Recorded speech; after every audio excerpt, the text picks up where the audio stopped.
नमस्ते, मेरा नाम डॉक्टर आशुतोष कुमार हुआ और मैं हृदय रोग विशेषज्ञ हूँ। अगर नटसल में मेरे काम के बारे में जानने चाहते हैं तो मैं हार्ट में दो तरीके के काम होते हैं जिसको कहते हैं इंटरवेंशनल वर्क। मीन्स हार्ट में अगर कोई ब्लॉक हो तो इसे ओपन करने के लिए हम लोग स्टेंटिंग, एंजियोग्राफी और स्टेंटिंग करते हैं। और दूसरे टाइप का काम जो होता है जिसको कहते हैं इलेक्ट्रोफिजियोलॉजी। मीन्स हार्ट के अंदर में अगर कोई रिदम डिसऑर्डर हो रहा हो, मतलब हार्ट रेट बहुत तेज या धीमी गति में जा रही है, तो उसको ठीक करने का काम जो रहता है वो इलेक्ट्रोफिजियोलॉजिस्ट करते हैं। दोनों चीज़ की प्रैक्टिस करता हूँ और अभी मैं केयर हॉस्पिटल हाईटेक में काम कर रहा हूँ। इसको हम लोग टेक्निकल लैंग्वेज में, जो हम लोगों की मेडिकल साइंस के लैंग्वेज में, उसको कहते हैं heart failure. So heart failure एक सिंड्रोम है, मतलब कहते हैं कुछ सिम्टम्स कॉम्बिनेशंस हैं जो कि हम लोग जिस पेशेंट्स में देखते हैं उस पर हम लोग सस्पेक्ट करते हैं कि इनको हार्ट फेलियर के सिम्टम्स आ रहे हैं और उसके अनुसार फिर हम लोग उनका कुछ इन्वेस्टिगेशन करते हैं। उसके बाद उनको बताया जाता है कि हार्ट की पंपिंग वीक है और we can say heart failure है आपको, और आपको हार्ट फेलियर के सिम्टम्स आ रहे हैं और इसके लिए आगे का इलाज करना होगा। So coming to the patient, जो हम लोगों के पेशेंट आया जिसमें उनका हार्ट फेलियर के बारे में हम लोगों ने डायग्नोस किया, उसमें वैसे कौन से सिम्टम थे जिस पर डॉक्टर ने उनको बताया कि हार्ट फेलियर है। सो कुछ सिम्टम्स बड़े कॉमन हैं और जिसके बारे में हर आदमी को ज्ञान होना चाहिए। उसमें सबसे इम्पोर्टेंट होता है सांस फूलना। हम लोग कहते हैं DOE, डिस्निया ऑन एक्सर्शन, और ब्रेथलेसनेस। तो ये जो कंप्लेन है कि आदमी काम करते करते एक सांस फूलना शुरू हो गया, जो कि पहले नहीं था, ये इंपॉर्टेंट है, पहले नहीं था। सो हर आदमी को कुछ काम करने में सांस फूल सकता है, वो उनकी कैपेसिटी के बाहर का है। लेकिन एक आदमी रोज का रोज अगर एक मंजिल सीढ़ी चढ़ रहा है या 200 या 400 मीटर एक स्पीड में चल रहा है, उसमें सांस नहीं फूल रहा था और ये सिम्टम्स या ये उनको नए में आ रहा है, तो इसको हम लोग बोलेंगे dyspnoea on exertion, means breathlessness, या जो चीज कहते हैं सांस फूलना जो पहले नहीं था वो अभी ऐड हुआ। सो एड ऑन सिम्टम्स, जब सांस फूलने का आ रहा है जो कि पहले नहीं था, या उस काम में जो जिस काम को आप इजीली कर पा रहे थे, ये हार्ट या लंग्स दोनों से हो सकता है। लेकिन अगर आपको सांस फूलने का प्रॉब्लम आ रहा है जिसमें आपको लंग्स के सिम्टम्स नहीं है, मतलब आपको पहले से कोई लंग्स का प्रॉब्लम नहीं था और स्लोली प्रोग्रेसिंग, धीरे धीरे करके सिम्टम्स बढ़ रहे हैं, तो आपको एक जनरल फिजिशियन को दिखाना चाहिए और वो आपको गाइड करेंगे कि ये हार्ट के कारण है कि लंग्स के कारण है। कमिंग टू द हार्ट के कारण और क्या क्या सिम्टम्स रहेंगे जिसमें सांस फूलना आप मान सकते हैं कि हार्ट के कारण है, तो उसमें दूसरा इंपॉर्टेंट सिम्टम आता है पैर में सूजन आना। सो पैर में सूजन आते ही लोगों को लगता है शायद किडनी का प्रॉब्लम है और वो किडनी डॉक्टर को दिखाते हैं। बट अगर सांस फूलने के साथ पैर में सूजन आ रहा है, ये बहुत बड़ा पॉइंटर है हार्ट के पॉइंट ऑफ व्यू से। मीन्स हार्ट की पंपिंग पावर घट रही है या हार्ट में किसी एक चैम्बर का प्रेशर, जो हम लोग कहते हैं राइट साइड का प्रेशर बढ़ रहा है, उसके सिम्टम्स में इस तरीके की चीजें मिलती हैं। हम लोग एक टेक्निकल लैंग्वेज में यूज करते हैं heart failure terminology.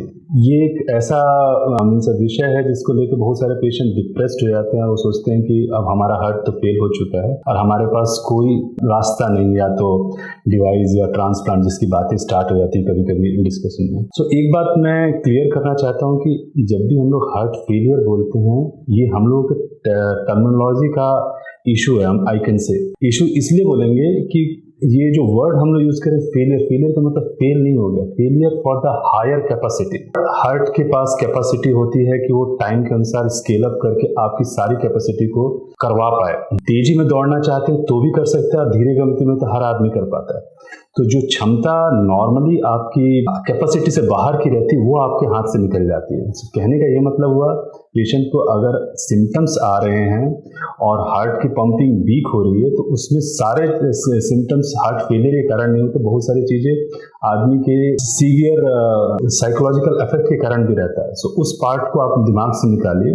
So heart failure means heart compromise हो रहा है, हार्ट की पंपिंग कॉम्प्रोमाइज हुई है और इम्पेयरमेंट हुआ है। जो उसकी कैपेसिटी, एक्स्ट्रा कैपेसिटी थी या कह सकते हैं रिजर्व थी, वो थोड़ी कम हो गई है, but still heart is functioning और वो सारे काम कर रहा है। और एक चीज आप समझ लीजिए, हार्ट फेल करने का मतलब होता है सब कुछ फेल होना। हार्ट की फंक्शन रिड्यूस हुई है। नाउ कमिंग टू हार्ट की फंक्शन रिड्यूस हुई, इसको कैसे हमको पता चला कि हमारी हार्ट की फंक्शन कम हो गई, या जिस मरीज के बारे में बात करें जिसको देख के डॉक्टर ने बोला कि इनकी हार्ट की पंपिंग वीक हो गई, तो उसमें एक बहुत इंपॉर्टेंट इन्वेस्टिगेशन होता है जो कि आजकल हर जगह अवेलेबल है, जिसको कहते हैं इकोकार्डियोग्राफी। इकोकार्डियोग्राफी में हम लोग हार्ट के चैम्बर्स, वाल्व और हार्ट की पंपिंग को देखते हैं, जो कि 3 इंपॉर्टेंट फंक्शंस जो हम लोग कहते हैं कि इको बहुत अच्छे से बताता है। और इसे अगर कोई इकोकार्डियोग्राफी करे वो आपको सीधे बता देगा आपका हार्ट का पंपिंग कैसा है। और उसमें जो एक वैल्यू जिसको हम लोग कहते हैं लेफ्ट वेंट्रिकुलर इजेक्शन फ्रैक्शन, मतलब हार्ट कितना पंप कर पा रहा है, वो एक कैपेसिटी होती है जो कि नॉर्मली 55 प्लस होती है, 55%। तो किसी भी मरीज का अगर 55 से ज़्यादा हार्ट का LVEF है, मान के चलिए उनका पंपिंग फंक्शन बहुत अच्छा है। हो सकते हैं उनके ब्रेथलेसनेस हार्ट के कारण हो, बट पंपिंग के कारण नहीं है। दूसरा पार्ट रहता है, इसी को हम लोग सीवियरिटी के अनुसार डिफ्रेंशिएट करते हैं कि 55% है कि 25% है या 35% है। और इसको लेके बहुत सारे मरीजों में तो रहता है कि हमारा तो 25 है, बहुत सीवियर हो चुका है। बट एक इम्पॉर्टेंट इन्फॉर्मेशन सबके लिए कि ये सारी चीज़ें डायनेमिक होती हैं और ऑपरेटर डिपेंडेंट। कौन आदमी इको कर रहा है एंड हाउ नाइसली उनके इजेक्शन फ्रैक्शन पर उनका जो मेजरमेंट के पैरामीटर्स को किस तरीके से कैप्चर कर रहा है। So it is operator dependent and as well as dynamic होती है, मतलब कुछ टाइम में हो सकता है आपकी इंप्रूव भी करे, कुछ टाइम में डिटोरिएट भी कर सकती है। सो एक वैल्यू से we should not make any conclusion, कोई कंक्लूजन नहीं करना चाहिए। और इसको लेकर हम लोगों को बहुत ज़्यादा सोचना भी नहीं चाहिए कि हमारा पहले 35 था, अब हमारा 30 हो गया, 4% रिडक्शन हो गया तो हमारी बीमारी और खराब हो रही है, क्योंकि ये ऑपरेटर डिपेंडेंट भी रहता है।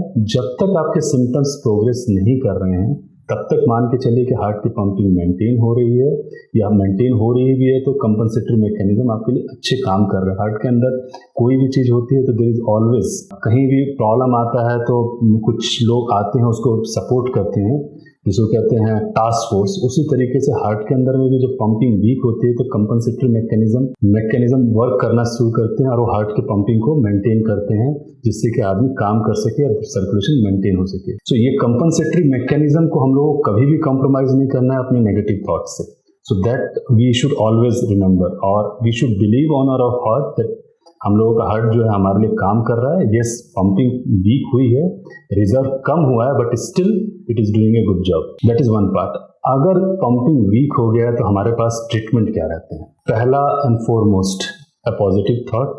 सेकेंड मोस्ट इंपॉर्टेंट थिंग, जो आप काम कर रहे सब कीजिए। तीसरा चीज, life restricted for particular activities, जो काम करने में आपको बहुत दिक्कत हो रही है, स्ट्रेन ले रहे हैं, उसको हटाइए। चौथा चीज, मेडिसिन्स। सो हम लोगों के पास बहुत सारी मेडिसिन्स आ चुकी हैं जो हार्ट की पंपिंग को इम्प्रूव करता है, क्वालिटी ऑफ लाइफ को बेटर करता है, और कुछ मरीजों में इसको देने के बाद पंपिंग बेटर भी होती है, मीन्स इजेक्शन फ्रैक्शन बढ़ता भी है। ये सारी चीज करने के बावजूद आपका pumping over the time, means over 6 month 1 year घटता चला जा रहा है, आपके सिम्टम्स बढ़ते चले जा रहे हैं, तो फिर भी निराश होने की कोई बात नहीं, क्योंकि हम लोगों के पास next level of treatment we call as a device therapy. कुछ पेस मेकर्स होते हैं, स्पेशल पेस मेकर्स होते हैं जो कि हार्ट की इलेक्ट्रिकल प्रॉब्लम को ठीक करते हैं और उससे हार्ट की पंपिंग बढ़ती है। ये आपको आपका डॉक्टर बहुत अच्छे से बता पाएगा, खासकर कार्डियोलॉजिस्ट या इलेक्ट्रोफिजियोलॉजिस्ट। अगर उनका बैकग्राउंड है तो ही विल डिटेल यू कि क्या आप उसके लिए कैंडिडेट हैं कि नहीं और उससे आपको लाभ होगा कि नहीं। अगर आप हमारे से जानना चाहते हैं तो उसमें एक पैरामीटर हम बताएंगे कि अगर आप ECG में देखें, जिसको कहते हैं ECG में लेफ्ट बंडल ब्रांच ब्लॉक आ रहा है और उसके साथ इजेक्शन फ्रैक्शन कम हो रहा है, लेस देन 35% जा रहा है, तो ये दो मार्कर्स अगर एक साथ मिले हैं पेशेंट को और दवाओं पर उनको बहुत फायदा नहीं हो रहा है, they are suitable candidate for CRT, cardiac resynchronization therapy, और दे कैन, वो अपने डॉक्टर से डिस्कस करें इस मैटर को और उसके बारे में आगे ट्रीटमेंट का प्लान भी कर सकते हैं अगर मेडिसिन पर उनको सुधार नहीं हो रहा है। हमने डिवाइस भी लगा दिया, हमने दवा भी ले लिया, और जो भी हम लोगों को प्रिकॉशंस थे और रिस्ट्रिक्शंस थे, सारे चीज करने के बावजूद हमारे सिम्टम्स प्रोग्रेस करते ही जा रहे हैं। उसमें हम क्या करें? तो ये एक ऐसी स्थिति होती है, हम लोग कहते हैं स्टेज C और स्टेज D हार्ट फेलियर, जहाँ पर दवाइयाँ भी नहीं काम कर रही हैं या कर रही हैं तो पूरी तरीके से नहीं उसका इफेक्ट आ रहा है। उस स्टेज में हम लोगों के पास दो ट्रीटमेंट रहते हैं। One is LVAD, left ventricular assisted device, और दूसरा होता है कार्डियक ट्रांसप्लांट। एक तरीके से देखें तो ये दोनों बहुत ही खर्चीले हैं, जिसमें LVAD जो होता है लगभग 75 से 1 करोड़ का खर्चा आता है। कार्डियक ट्रांसप्लांट जिसमें हम लोग हार्ट को, मतलब जिसका हार्ट फेल हो चुका है उसको हटा के हम लोग नए हार्ट को डालते हैं, और it is a very successful treatment. और पिछले 20 सालों में इसका रिस्पॉन्स बहुत ही अच्छा है, और इस ट्रीटमेंट को ऑप्ट करना चाहिए जहाँ पर आपको लग रहा है कि नहीं, और उसके बारे में जानकारी लेनी चाहिए कार्डियोथोरैसिक सर्जन और कार्डियोलॉजिस्ट से। दे विल गाइड यू कि हाँ हमारा हार्ट इसके लिए फिट है कि नहीं, एंड अपने आप को इन्वॉल्व करना।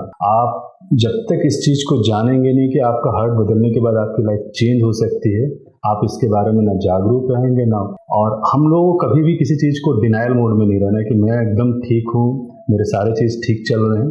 यस, अभी ठीक चल रहे हैं। It is a future investment. मान लीजिए आपका heart pumping day by day deteriorate हो रहा है, और डॉक्टर ने आपको बताया कि नहीं आपकी डिवाइस से बहुत ज़्यादा फ़ायदा नहीं मिल रहा है, दवाओं से बहुत ज़्यादा फ़ायदा नहीं मिल रहा है, तो हम लोगों को ट्रांसप्लांट, अगर उम्र रहती है, बहुत सारे क्राइटेरियाज होते हैं जो कि आपको डॉक्टर बताएंगे कि हाँ आप क्राइटेरिया में फुलफिल कर रहे हैं, और उसमें आपको इनरोलमेंट इसलिए करना होता है क्योंकि आपको वेटिंग पीरियड रहता है। एक वेटिंग पीरियड को पार करते हैं जिसमें अगर ट्रांसप्लांट के लिए कोई आदमी रेडी होता है देने के लिए, तभी आपको मिलता है। ये सारे चीज 6 महीने से 1 साल तक किसी किसी मरीजों में लगते हैं। And good news is that हम लोग की कंट्री में ट्रांसप्लांट के लिए हार्ट ज्यादा है, इम्प्लांट करवाने वाले लोग कम है, क्योंकि जो रोड ट्रैफिक एक्सीडेंट्स होते हैं उसके रेट बहुत ज्यादा है। लोग इसमें अपने हार्ट को डोनेट नहीं करता, फैमिली डोनेट नहीं करती, उसके कारण बहुत सारे लोगों को हार्ट नहीं मिल पाता। अगर डोनेशन का कैंपेन को बढ़ाया जाए तो बहुत सारे हार्ट फेलियर के मरीज की लाइफ बहुत अच्छी हो सकती है, अगर वो लोग इस ट्रीटमेंट को ऑप्ट करते हैं। सो इन समरी, हार्ट फेलियर एक कंडीशन है जहां पर हार्ट की पंपिंग वीक हो गई है, और ये कह सकते हैं उसकी रिजर्व कैपेसिटी घट गई है, फेल नहीं हुआ है। उसको वर्ड हम लोग फेल यूज करते हैं, मेडिकल टर्मिनोलॉजी इस तरीके की होती है। दूसरी चीज है, समय रहते अगर ट्रीटमेंट किया जाए तो इसका प्रोग्रेशन को कम किया जा सकता है, रफ्तार को रोका जा सकता है। तीसरा चीज, रफ्तार अगर बढ़ती जा रही है, सिम्टम्स बढ़ते जा रहे हैं, तो हम लोग इसमें पेशेंट को डिवाइस और ट्रांसप्लांट के ऑप्शंस दे सकते हैं, और दोनों से काफी पेशेंट को। एलवेट के बारे में हम इसलिए डिस्कस नहीं किए क्योंकि एलवेट एक खर्चीला है, और इसका रख रखाव जो करना रहता है वो काफी पेचीदा होता है, जो हम लोगों के कंट्री में इतना इजी नहीं, क्योंकि उसके लोग जो उसको सपोर्ट टीम रहती है उसकी, it is not available everywhere. But transplant 3 महीने से 6 महीने के बाद almost everybody can take care, मतलब उसके टेक केयर में उतने प्रॉब्लम्स नहीं आती। और ये इसके ट्रीटमेंट कॉस्ट भी बहुत कम है, जो कि 15 लाख से 30 लाख के बीच में डिफरेंट सेंटर्स में होते हैं, और ओवर द टाइम मेडिसिन भी उतनी कॉस्टली नहीं रहती हैं इसके। इस सब इंफॉर्मेशन के साथ फिर हम आगे मिलेंगे किसी एक न्यू टॉपिक के लिए। Thank you so much for watching, see you next time.